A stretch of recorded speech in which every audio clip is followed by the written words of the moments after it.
गाड़ी में सवार हुए उनके हमरा डायरेक्टर शेर Kashmir police academy doctor Singh Jamwal IPS। Sir, आपका जन्म 1 जुलाई 1959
आज तशरीफ लाने वाले हैं,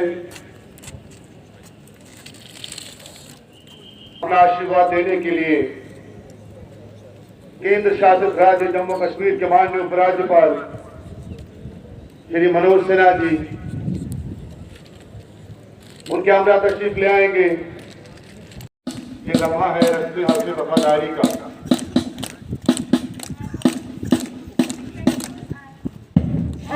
Reaction for sacrifice and valor in the service of mankind. Those will be administered by Deputy SP Probationer Rohan Farooq, receiving his award of being the best sportsman. He'll be awarded with the Chenab Trophy. दौरान तरबियत probationer DSP Rohan Farooq. He'll be given a Jhelum Cup and a memento. Thank you, sir. घुड़सवार दौरान तरबियत नगराने गए हैं probationer DSP Vikram Nag. Best rider he'll be given a Trikuta Cup and a memento. बेहतरीन आंख और उंगली का कमाल, ट्रिगर का दबना और मार्क्समैन की ट्रॉफी हासिल करना, एजाज हासिल करते। Thank you, sir. Probationer Deputy SP Anam Zahur Manhas. First in outdoor, Probationer Deputy SP Vikram Nag. He'll be awarded with the Director's Trophy and a memento. Outdoor में सबसे बेहतरीन गर्दाने गए हैं प्रोबेशनर DSP विक्रम नाग। सबसे बेहतरीन गर्दाने गए हैं दौरान तरबियत प्रोबेशनर DSP खादिम हुसैन और आज एजाज हासिल करते हैं। May I just request the audience for a very huge round of applause. It is indeed a moment to enjoy and cherish. He'll be given Governor's Appreciation Letter and a Sword of Honor. सबसे बेहतरीन गर्दाने गए हैं दौरान तरबियत अपने batch में probationer DSP Vikram नाग। ऐतिहासिक पल विक्रम के लिए आज यादगार लम्हा और आज एजाज हासिल करते मेहमान मुमताज के दस्ते मुबारक से। आर्मी और CAPF के अधिकारीगण ट्रेनिंग के पश्चात मातृभूमि की सेवा के लिए दफ्तर 30 DSP तथा 61 सब इंस्पेक्टर, उनके परिजन, देवियों, सज्जनों तथा मित्रों, जम्मू कश्मीर में कानून व्यवस्था, सामान्य जन की सुरक्षा और मानव सेवा के लिए अपना कदम बढ़ा रहे घाटी के सभी 91 वीरों को मैं अपनी हार्दिक शुभकामनाएं देता हूं और उनके उज्जवल भविष्य की कामना करता हूं। आज असाधारण उपलब्धि के लिए जिन्हें सम्मानित करने का अवसर मुझे मिला है, उनको तथा उनके परिजनों को भी मैं हृदय से बहुत बहुत बधाई देना चाहता हूं। इस अवसर पर मैं जम्मू कश्मीर पुलिस के बहादुर सिपाहियों तथा अन्य सुरक्षा बलों के जवानों के प्रति भी अपनी श्रद्धांजलि अर्पित करता हूं, अपना आदर व्यक्त करता हूं, जिन्होंने मातृभूमि की रक्षा में अपना सर्वस्व न्योछावर किया है।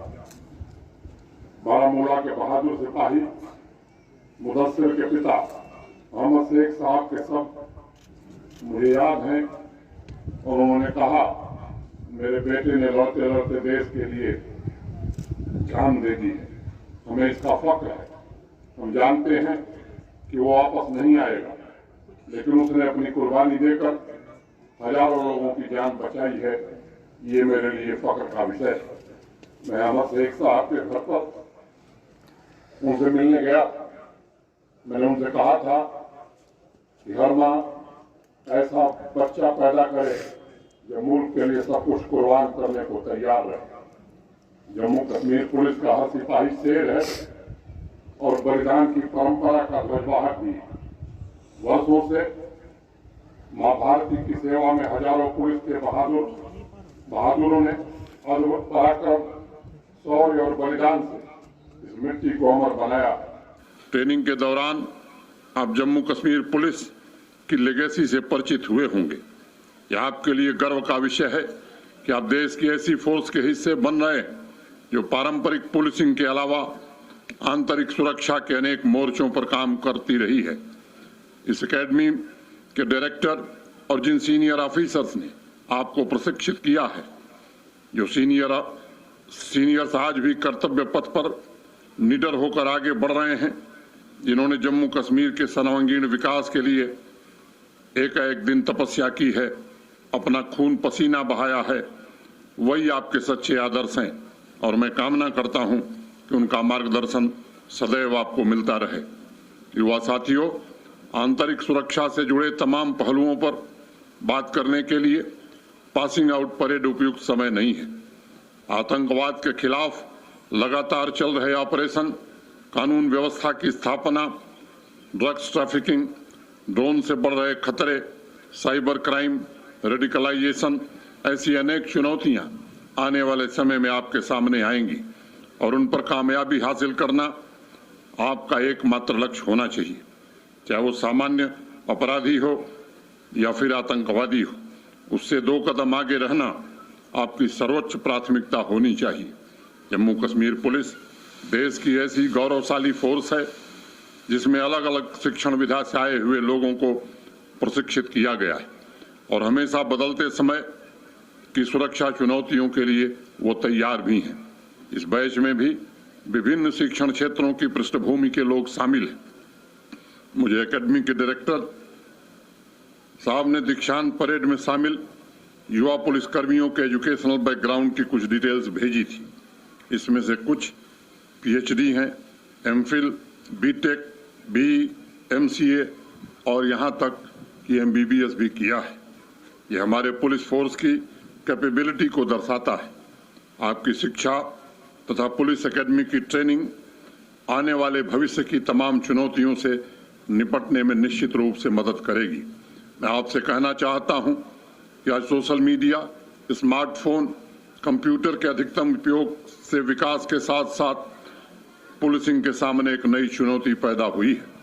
खास करके बीटेक और एमसीए की पृष्ठभूमि से आए लोग जानते हैं social media, dark web, internet का मिसयूज करके किस प्रकार अफवाहें फैलाई जा रही हैं। आतंकवाद का खात्मा करने के साथ साथ आपकी जिम्मेदारी इस खतरे से भी निपटना है। नेशनल क्राइम रिकॉर्ड ब्यूरो की सबसे लेटेस्ट रिपोर्ट जो पिछले साल आई, उसमें इस बात का जिक्र किया गया है कि पूरे देश में ज्यादातर आईपीसी के अंतर्गत क्राइम के केसेस कम हुए और कुछ केसेस जैसे आईपीसी में 302 में 1% की मार्जिनल वृद्धि हुई है। लेकिन साइबर क्राइम की कैटेगरी में 2019 की तुलना में 2020 में 11.8% की वृद्धि हुई है। ये आंकड़े एक प्रकार का ट्रेंड बताते हैं और आज साइबर थ्रेट सोशल हार्मनी, स्वस्थ एवं खुशहाल समाज के लिए सबसे बड़ा खतरा है। सोशल मीडिया के टूल का इस्तेमाल करके सोशल कॉन्फ्लिक्ट पैदा करने की लगातार कोशिश हो रही है। सामाजिक अस्थिरता तथा हिंसा फैलाने के प्रयास किए जा रहे हैं।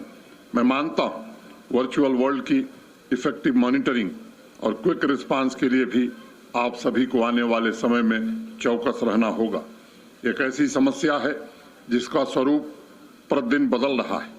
जिस प्रकार क्रिमिनल लैंडस्केप में परिवर्तन हो रहा है, उसी प्रकार पुलिस फोर्स में भी लगातार स्किल सेट में परिवर्तन की आवश्यकता महसूस की जा रही है। चाहे अमेरिका हो, यूरोप हो या कोई भी देश हो या प्राइवेट कंपनी हो, सभी एक प्रकार, सभी का एक स्वर से ये मानना है कि फिजिकल सीमाओं से परे इस खतरे से निपटने के लिए फोर्स को फोर्थ जनरेशन वॉरफेयर के लिए भी तैयार करना होगा। साथ ही हमें यह भी देखना होगा कि इस तरह के टूल्स का किस प्रकार बेहतर विधि व्यवस्था बनाए रखने के लिए इस्तेमाल किया जा सकता है। आजकल लोग कहते हैं कि सोशल मीडिया में सोशल शब्द बहुत महत्वपूर्ण है। कौन उस मीडिया को किस प्रकार इस्तेमाल कर रहा है और कहीं कुछ गड़बड़ है तो उसको काउंटर कैसे किया जाए, ये महत्वपूर्ण चुनौती भी आपके सामने होगी। साथियों, मैं मानता हूं पुलिस के सामने बहुआयामी चुनौतियां हैं। वर्षों से भारतवर्ष अपने पड़ोसी मुल्क द्वारा निर्यात किए जा रहे आतंकवाद का शिकार रहा है। हमारे पुलिस तथा सुरक्षा बलों के जवानों ने देश के अनेक हिस्सों में इन आतंकी मॉड्यूल को ध्वस्त करने में सफलता पाई है। फिर भी उससे जुड़े कुछ संगठन और उनकी आइडियोलॉजी के मुट्ठी भर संरक्षक जम्मू कश्मीर में आतंकवादी घटनाओं को अंजाम देकर बेगुनाहों का खून बहा रहे हैं। जम्मू कश्मीर पुलिस, आर्मी तथा केंद्रीय सुरक्षा बलों के असीम पराक्रम से दशकों से फल फूल रहे इकोसिस्टम, इसमें से कुछ PhD हैं, MPhil, BTech, MCA और यहाँ तक MBBS भी किया है। ये हमारे पुलिस फोर्स की कैपेबिलिटी को दर्शाता है। आपकी शिक्षा तथा पुलिस एकेडमी की ट्रेनिंग आने वाले भविष्य की तमाम चुनौतियों से निपटने में निश्चित रूप से मदद करेगी। मैं आपसे कहना चाहता हूं कि आज सोशल मीडिया, स्मार्टफोन, कंप्यूटर के अधिकतम उपयोग से विकास के साथ साथ पुलिसिंग के सामने एक नई चुनौती पैदा हुई है। खास करके BTech और MCA की पृष्ठभूमि से आए लोग जानते हैं social media, dark web, internet का मिसयूज करके किस प्रकार अफवाहें फैलाई जा रही हैं। आतंकवाद का खात्मा करने के साथ साथ आपकी जिम्मेदारी वर्चुअल वर्ल्ड में चल रहे इस खतरे से भी निपटना है।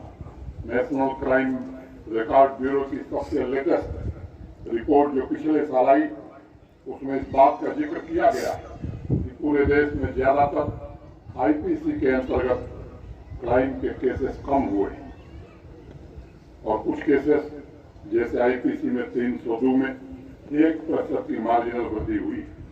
लेकिन साइबर क्राइम की कैटेगरी में 2019 की तुलना में 2020 में 11.8% की वृद्धि हुई। ये आंकड़े एक प्रकार का ट्रेंड बताते हैं और आज साइबर थ्रेट सोशल हार्मनी, स्वस्थ एवं खुशहाल समाज के लिए सबसे बड़ा खतरा है। सोशल मीडिया के टूल का इस्तेमाल करके सोशल कॉन्फ्लिक्ट पैदा करने की लगातार कोशिश हो रही है। सामाजिक अस्थिरता तथा हिंसा फैलाने के प्रयास किए जा रहे हैं। मैं मानता हूं वर्चुअल वर्ल्ड की इफेक्टिव मॉनिटरिंग और क्विक रिस्पांस के लिए भी आप सभी को आने वाले समय में चौकस रहना होगा। एक ऐसी समस्या है जिसका स्वरूप प्रतिदिन बदल रहा है। जिस प्रकार क्रिमिनल लैंडस्केप में परिवर्तन हो रहा है, उसी प्रकार पुलिस फोर्स में भी लगातार स्किल सेट में परिवर्तन की आवश्यकता महसूस की जा रही है। चाहे अमेरिका हो, यूरोप हो या कोई भी देश या प्राइवेट कंपनी हो, सभी एक प्रकार, सभी का एक स्वर से ये मानना है कि फिजिकल सीमाओं से परे इस खतरे से निपटने के लिए फोर्स को फोर्थ जनरेशन वॉरफेयर के लिए भी तैयार करना होगा। साथ ही हमें यह भी देखना होगा कि इस तरह के टूल्स का किस प्रकार बेहतर विधि व्यवस्था बनाए रखने के लिए इस्तेमाल किया जा सकता है। आजकल लोग कहते हैं पूरे विश्व की पुलिस फोर्स में इस बात पर गंभीर चर्चा हो रही है कि कोई भी बल साइलोज में काम नहीं कर सकता। पुलिस तंत्र के तमाम अंगों को एक साथ मिलकर काम करना आज आवश्यक प्रतीत होता है, तभी हम अपने निर्धारित लक्ष्यों को प्राप्त कर सकते हैं। एक दूसरी समस्या और भी यहाँ के लोग, मैं समझता हूँ कि उसका मुकाबला कर रहे हैं। एक बड़ी आबादी को पंगु बनाने का कुछ प्रयास पड़ोसी मुल्क के द्वारा हो रहा है। ये नार्को टेरर आतंकवाद को भी पोषित कर रहा है। मैं इस बड़ी चुनौती से निपटने में आप सभी के सक्रिय सहयोग की उम्मीद करता हूँ। आंतरिक सुरक्षा से जुड़े ऐसे तमाम विषय हैं जिन पर ट्रेनिंग के दौरान आप सभी ने गहन चर्चा और मंथन किया होगा। मुझे पूरा भरोसा है कि इस एकेडमी की ट्रेनिंग आपको जीवन भर प्रेरणा देगी। भारतवर्ष प्राचीन काल से शांतिपूर्ण सहअस्तित्व, आपसी सद्भाव का ध्वजवाहक रहा है। उसी भावना के साथ जम्मू कश्मीर पुलिस अपने सिविक एक्शन प्रोग्राम को भी करती रहती है और आम जनता के प्रति अपने दायित्वों को भी निभाती रही है। मुझे उम्मीद है कि अपने कार्यों से आप सभी इस तरह समाज का स्नेह, आभार और सम्मान जरूर अर्जित करेंगे। एक बार पुनः आज मैं परेड में शामिल मां भारती के सभी बहादुर सिपाहियों को बधाई देना चाहता हूं। जम्मू कश्मीर पुलिस के सभी ऑफिसर्स तथा उनके परिवारों के प्रति भी शुभकामनाएं व्यक्त करता हूं। जम्मू कश्मीर पुलिस दिन प्रतिदिन मजबूत हो, उसका शौर्य और पराक्रम बढ़े। आप सभी उसकी महान परंपरा एवं उस महान कर्तव्य को हमेशा याद रखें जो इस फोर्स के मजबूत कंधों पर है। यही निवेदन मुझे आज आपसे कहना है। पिछले 2-3 दिनों से अखबारों में खबर छप रही है, संदेह के घेरे में सब इंस्पेक्टर्स का सिलेक्शन आया है। आज हम सबने फैसला किया है कि एडिशनल चीफ सेक्रेटरी होम की अध्यक्षता में एक जांच समिति उसकी जांच करेगी और निश्चित समयावधि में रिपोर्ट देगी। उसमें कोई भी गड़बड़ी होगी तो निश्चित रूप से उसे निरस्त किया जाएगा और ट्रांसपेरेंट ढंग से भर्ती की जाएगी। अभी तक जितनी भी भर्तियां हुई हैं, हमें संतोष है कि अभी तक किसी भर्ती पर उंगली नहीं उठी थी। लोगों के मन में यदि संदेह है तो मैं समझता हूं कि यह प्रशासन का दायित्व है कि निष्पक्ष ढंग से उसकी जांच करके उस पर त्वरित कार्रवाई की जाए। मैं फिर से एक बार एकेडमी के डायरेक्टर, अपने डीजीपी, पुलिस फोर्स के अपने सभी साथियों के प्रति हृदय से कृतज्ञता ज्ञापित करते हुए और आज ट्रेनिंग से निकले हुए अपने बहादुर साथियों को भी शुभकामना देते हुए अपनी बात में पूरी करता हूं। धन्यवाद। जय भारत। ये बेहद खुशी का मौका है कि आज 91 ऑफिसर्स का बैच, जिसमें 30 प्रोबेशनरी डीएसपी और 61 प्रोबेशनरी सब इंस्पेक्टर पुलिस के इस बड़े परिवार का हिस्सा बनने जा रहे हैं। मुझे बेहद खुशी है कि मैं इस बैच को एक दो बार मिल सका और इनके साथ गुफ्तगू कर सका और मुझे ये लगा कि ये बैच, जैसा कि हर बार होता है पुराने बैचेस से, बहुत अच्छा ट्रेंड है और हर तरह की ड्यूटी, हर तरह की चुनौती के लिए तैयार है। और एक अच्छी बात है कि इस पूरे बैच के अंदर 15 महिला